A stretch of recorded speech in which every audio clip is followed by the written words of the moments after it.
And good morning once again, my brothers and sisters in Christ. Today we find ourselves in Leviticus 25. And man, this is a long chapter, but there are some truly fascinating things about it that I think you'll enjoy and learn from. Remember, it begins like most of the chapters in Leviticus. The Lord said to Moses. So we're gaining instruction here, not from a man's opinion, but God himself is delivering what he wants. He says, speak to the Israelites and say to them, when you enter the land I'm going to give you. Okay, just remember, God's promised Abraham descendants as numerous as the stars in the sky, but also he's promised Abraham the promised land. All this land will be yours. Now God says, even though the Israelites are nowhere ready to enter that land, God's going to lay down some rules about it. When you get there, okay, I'm going to give it to you. The land itself must observe a Sabbath to the Lord. Fascinating. You know, hey, we want you to rest every seventh day on the Sabbath because God created in 6 days. He rested on the seventh. So people, I want you to do that. But now God says, hey, I want you to let your land rest every seventh year.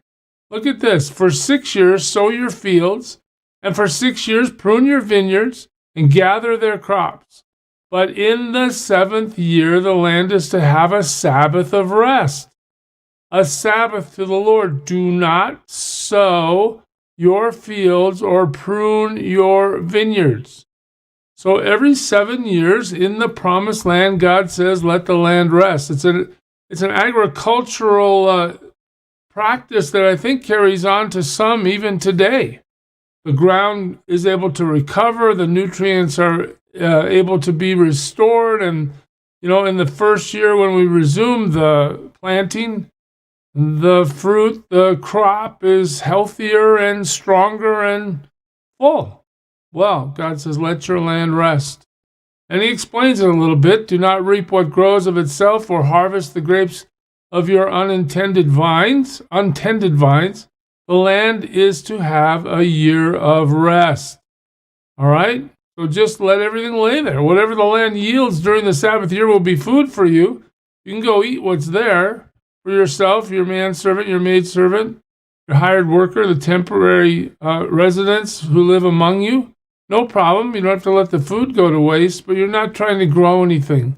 As well as for your livestock, the wild animals in your land. All right? Eat the food that grows by itself, but don't tend the field. Whatever the land produces may be eaten. Count off 7 Sabbaths of years. All right? Let's see, 7 times 7, that's 49 years. So that the 7th Sabbath of years amount to a period. Hey, look, I got it right, 49 years. I knew I heard it somewhere. All right, then in 49 years, what do? You have a trumpet sounded everywhere on the 10th day of the 7th month. On the Day of Atonement, sound the trumpet throughout your land, and then consecrate the 50th year. Proclaim liberty throughout the land to all its inhabitants. It shall be a jubilee for you. Okay, so we're going to set aside the 50th year. It's going to be a jubilee year. Each one of you is to return to his family property, and each to his own clan. Now you remember that when the children of Israel get to the promised land, what happens? God divides up the land by tribe. This tribe has this land, that tribe has that land, and so on until all the tribes are allocated a piece of the land. Well, God doesn't want this to get confused over centuries of time, all right, as people buy and sell. So here he has it. Every 50th year, this becomes a year of Jubilee, and everybody goes back to where they started, basically. It's like a gigantic reset. The 50th year shall be a Jubilee for you. Do not sow, and do not reap what grows of itself, or harvest the untended vines. This is just like that Sabbath rest year, for it is a Jubilee, and it is to be holy for you. Eat only what is taken directly from the fields. All right, let the land rest again. In this year of Jubilee, everyone is to return to his own property. Okay, so back to where you were designated to be based on the tribe you're born into. If you sell land to one of your countrymen or buy any from him, do not take advantage of each other. You are to buy from your countrymen on the basis of the number of years since the Jubilee, and he is to sell to you on the basis of the number of years left for harvesting crops. In other words, the real estate transactions are to be governed by the year of Jubilee. How much time do I have left if I buy this field? Well, it's only 2 years to the year of Jubilee. Then we all have to reset. So, I only get 2 years worth of crops out of this land if I buy it towards the end of that 50-year period. Maybe I buy it at the beginning. So, okay, it's going to be worth more to me because I'll have all those years before the year of Jubilee to work the land. When the years are many, you are to increase the price. And when the years are few, you are to decrease the price. Because what he is really selling you is the number of crops. In other words, how many years can you plant and harvest before the year of Jubilee? Do not take advantage of each other, but fear your God. I am the Lord your God. Follow my decrees. Be careful to obey my laws. You will live safely in the land. There's God saying, I'm going to protect you there. Then the land will yield its fruit, and you will eat your fill and live there in safety. Now that's great. Plenty of food, no war. Perfect. God says, I'm going to provide that for you. Just follow my instruction. You may ask, well, what do we eat in the 7th year if we don't plant or harvest our crops? God, what are we going to do? Well, look what God says. I will send you such a blessing in the 6th year that the land will yield enough for 3 years. This is almost like the manna as the Israelites traveled in the desert. Collect enough manna for daily use until you get to the day before the Sabbath, and then I'll provide twice as much. Collect twice as much that day because you don't need to work on the Sabbath. Here he's saying, look, for 6 years, in the 6th year, that land's going to just be such a bountiful crop. You're going to have 3 years worth of food out of that 6th year. While you plant during the 8th year, okay, the year after the rest, you will eat from the old crop and will continue to eat from it until the harvest of the 9th year comes in. There it is. God's got a plan. The land must not be sold permanently because the land is mine. I love this. You guys think you own your field? Hey, it's mine. You're aliens and my tenants. You're using my land. He is the creator. Everything here belongs to him. Throughout the country that you hold as a possession, you must provide for the redemption of the land. Don't let your greed take you to the place where you ignore this Sabbath year of rest for the land. If one of your countrymen becomes poor and sells some of his property, his nearest relative is to come and redeem what his countryman has sold. What does that mean? It means that land is going to stay under the same tribal unit that it was designated to be under because a close relative is going to come redeem it. If, however, a man has no one to redeem it for him, but he himself prospers and acquires sufficient means to redeem it, well, he is to determine the value for the years since he sold it and refund the balance to the man to whom he sold it. He can then go back to his own property. Just notice how God continues to have this notion of resetting in this year of Jubilee. But if he does not acquire the means to repay him, what he sold will remain in the possession of the buyer until the year of Jubilee. It will be returned in the Jubilee, and he can then go back to his property. So in that 50th year, everything resets. Everything goes back to its tribal beginnings. If a man sells a house in a walled city, here's an exception. He retains the right of redemption a full year after its sale. During that time, he may redeem it. Okay, you can go back in and get your house back through buying it back. But if you don't redeem it before a full year has passed, the house in the walled city shall belong permanently to the buyer and his descendants. It is not to be returned in the Jubilee. So property within the walled city has a different set of rules compared to the fields out in the country. All right? But the houses but houses in villages without walls around them are to be considered as open country, and they can be redeemed. They are to be returned in the year of Jubilee. So if you're not in a walled city, even if it's a house in a little village, if you're not big enough to have a walled city, the property then gets reset back to its original ownership. The Levites always have the right to redeem their houses in the Levitical towns which they possess. Remember, the Levites aren't going to really end up with any land at all. All right? Theirs is to serve the Lord, and God's going to make sure that they have a place to live even during the year of Jubilee. So the property of the Levites, that's the priesthood, is redeemable. That is a household in any town they hold, and is to be returned in the Jubilee, because the houses in the towns of the Levites are their property among the Israelites. But the pasture land belonging to their towns must not be sold. It is their permanent possession. All right, so the Levites have a designated place to be. God's going to make sure of it. If one of your countrymen becomes poor and is unable to support himself among you, help him as you would an alien or a temporary resident, so he can continue to live among you. Wow, that's interesting, isn't it? God makes provision for poor people here in the book of Leviticus. And what's the provision? The people that see that he's poor are supposed to help him. All right, do not take interest of any kind from him, but fear your God, so that your countrymen may continue to live among you.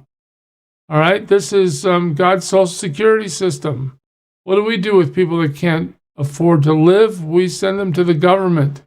And if they can make it through all the paperwork, they eventually get help from the government. Well, God's saying to his people, look, we're not going to have social security. We're going to have one neighbor caring for another. You see somebody poor, you're obligated to take action on their behalf, right? Fear God. That's the instruction he gives. You must not lend him money at interest. In other words, don't take advantage of him, or sell him food at a profit. Everything he gets is at cost. You want to help him as much as you can. I'm the Lord your God who brought you out of Egypt to give you the land of Canaan and to be your God. Why does God say that here? He's reminding us who's talking. He's reminding us the fact that he's redeemed us. He's saved us. He's delivered us. What's the obligation? That we treat others like he's treated us.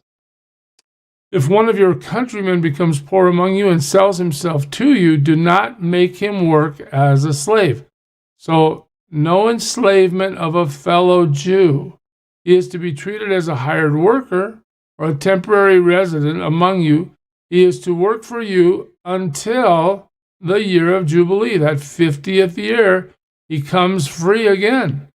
Then he and his children are to be released, and he will go back to his own clan and to the property of his forefathers. This is God's intention, to keep the tribes where he designated the tribes to be. Because the Israelites are my servants, whom I brought out of Egypt, they must not be sold as slaves. Don't rule over them ruthlessly, but fear your God. Your male and female slaves are to come from the nations around you. From them you may buy slaves. You may also buy some of the temporary residents living among you and members of their clans born in your country, and they will become your property. You can will them to your children as inherited property and can make them slaves for life, but you must not rule over your fellow Israelites ruthlessly. What is this about? God is saying it's okay to have slaves. It's okay to treat people as possessions as long as they're not Jewish people, as long as they're aliens to that Abrahamic covenant. Well, I can't tell you that I understand that very well, honestly, because obviously we've seen such an abuse of slavery in the United States in our history that it's hard to imagine that God's endorsing that. Again, we've seen in various other passages where God is endorsing the fact that people can be called slaves in the sense of they have a place of refuge. Honestly, they work. Yes, of course they work, but somebody takes that person in so that they have a way to eat, they have a way to earn, they have a way to live in safety. All right? So here we're seeing that God's allowing that sort of relationship to an outsider.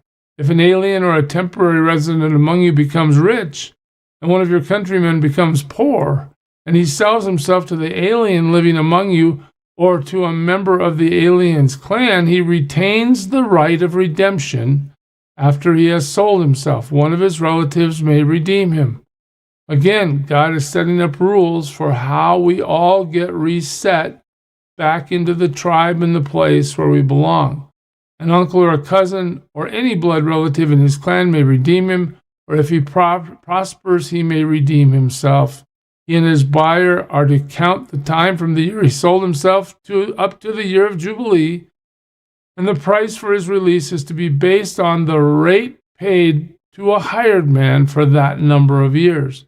Again, all the transactions, whether it's land, whether it's property, like housing, whether it's people, like people are indentured servants, all of it is subject to the year of Jubilee. That's the year of reset. If many years remain, he must pay for his redemption a larger share of the price paid for him. If only a few years remain until the year of Jubilee, is to compute that and pay for his redemption accordingly. He is to be treated as a man hired from year to year. You must see to it that his owner does not rule over him ruthlessly. This is a good place to park for a moment and just think about the idea that God's intention is never abuse. All right, these are functional relationships that are put in place to help everybody involved. Even though we might have a very, very tainted image of slavery based on the history in our country, back in the day, this was a societal norm. Sure, there were probably severe abuses from certain people, but God's heart is to not have this be an abusive system, but a system that helps everybody. Even if he is not redeemed in any of these ways, he and his children are to be released in the year of Jubilee. Again, the giant reset. For the Israelites belong to me. Now, just listen to this. The Israelites belong to me as servants, all right? Yeah, they serve me. They're my people. I've set them apart to do my bidding. They're the ones that are going to have the prophets. They're the one that's going to record my word and create scripture as my Holy Spirit leads the prophets to write. They're the ones through whom the Redeemer, even the Lord himself, is going to come. They're the descendants of Abraham. They're the ones that are going to be used by me to fulfill the promises I've made to Abraham. They're my servants. They are my servants whom I brought out of Egypt. I am the Lord your God.